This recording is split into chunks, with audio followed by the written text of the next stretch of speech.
Meet Tom. It's midnight, and he's still staring at his screen.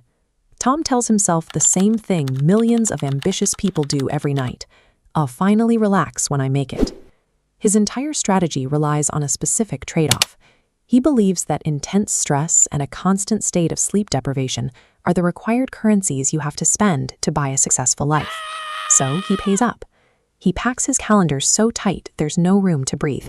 He scrolls through a relentless stream of digital alerts, fires off emails at 1 a.m., and hasn't seen the inside of a gym or taken a walk without a podcast playing in months. On the outside, Tom tells his friends, "I'm crushing it." But inside, his exhausted brain is practically screaming, "Bro, we are barely surviving." Living in a constant state of self-imposed threat triggers a biological stress response that slowly erodes your cognitive stamina. This chart tracks Tom's breaking point. The top line represents his incoming workload, tasks added, climbing exponentially. But look at the bottom line. Right when the pressure peaks, the number of tasks actually completed flatlines and drops to zero. He has dozens of urgent items on his to-do list, yet he sits there frozen. The prefrontal cortex has effectively gone offline. Without specific neurotransmitters and energy, the brain lacks the biological fuel to process even basic instructions. Staring at his screen, unable to type a single word, a question finally cuts through the brain fog. If he's working this hard to secure a better life, why doesn't he actually enjoy his life right now? Treating human bandwidth as an infinite resource guarantees a biological system crash.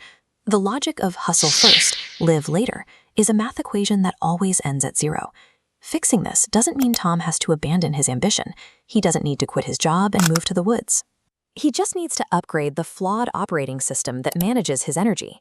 This 24-hour circular timeline shows how that upgrade begins. Notice the cognitive capacity meter. During all waking hours, it steadily drains. The only time that meter actually refills is during the sleep quadrant. Sleep is a non-negotiable period of biological and cognitive maintenance. The second physical intervention is movement. Tom starts taking daily walks and exercising. Breaking a sedentary cycle floods the brain with oxygen and neurotrophic factors, resetting his physical energy and clearing out the mental fog. Re-establishing these biological baselines is not a retreat from hard work. It is the exact opposite. He is rebuilding the physical infrastructure required to sustain high-level output over a lifetime, rather than a few stressful months. But physical energy is entirely useless if your attention is constantly hijacked by external demands. This workday timeline is fractured into tiny slivers by constant notifications.